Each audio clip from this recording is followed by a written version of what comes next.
Agad nagsagawa ng iba't ibang aktibidad ang unang araw ng Panagbanga Festival 2026 sa lungsod ng Baguio.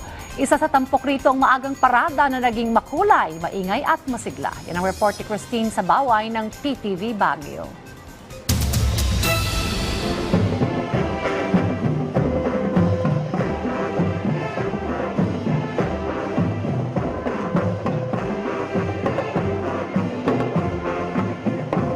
Sa pagsisimula ng Panagbanga Festival 2026, muling ipinakita ng lungsod ng Baguio ang diwa ng pagkakaisa sa pamamagitan ng engranding parada sa opening day at mga seremonya na ginanap.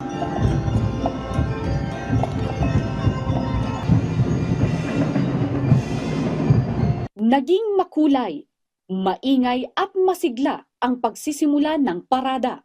Ipinakita ng mga kalahok ang kani-kanilang presentasyon at makulay na cultural performances.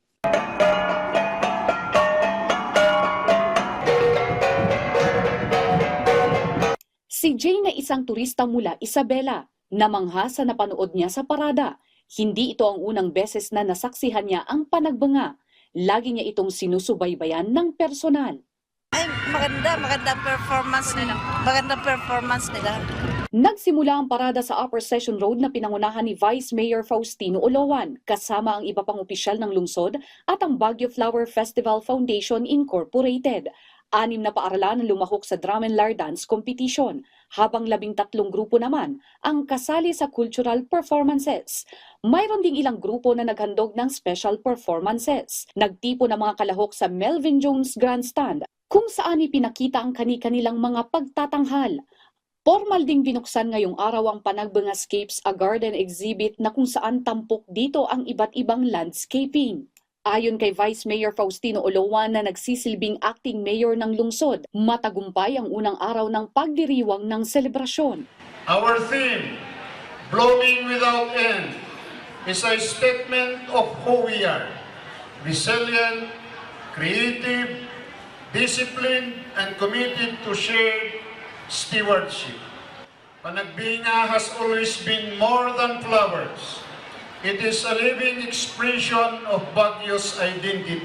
And may the spirit of Panagbanga blooming in every season, blooming in every generation, continue without end. Ayon kay Panagbanga Executive Committee Chief of Staff Evangeline Paino, simbolo ang Panagbanga Festival sa isang mahalagang milestone para sa lungsod. 3 dekada ng katatagan, pagbangon sa kabila ng pagsubok at patuloy na pagpapahalaga sa kultura.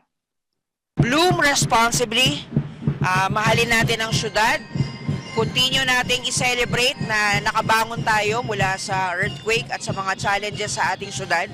So inaanyayahan po namin lahat ng mga residente, let's enjoy the festivities. Lumabas po kayo ng bahay. Doon sa mga gusto pong manatili sa kanilang tahanan, we're streaming live po from Panagbanga Park and Melvin Jones Football Grounds. Christine Bornolia Sabaway para sa Pambansang TV sa Bagong Pilipinas.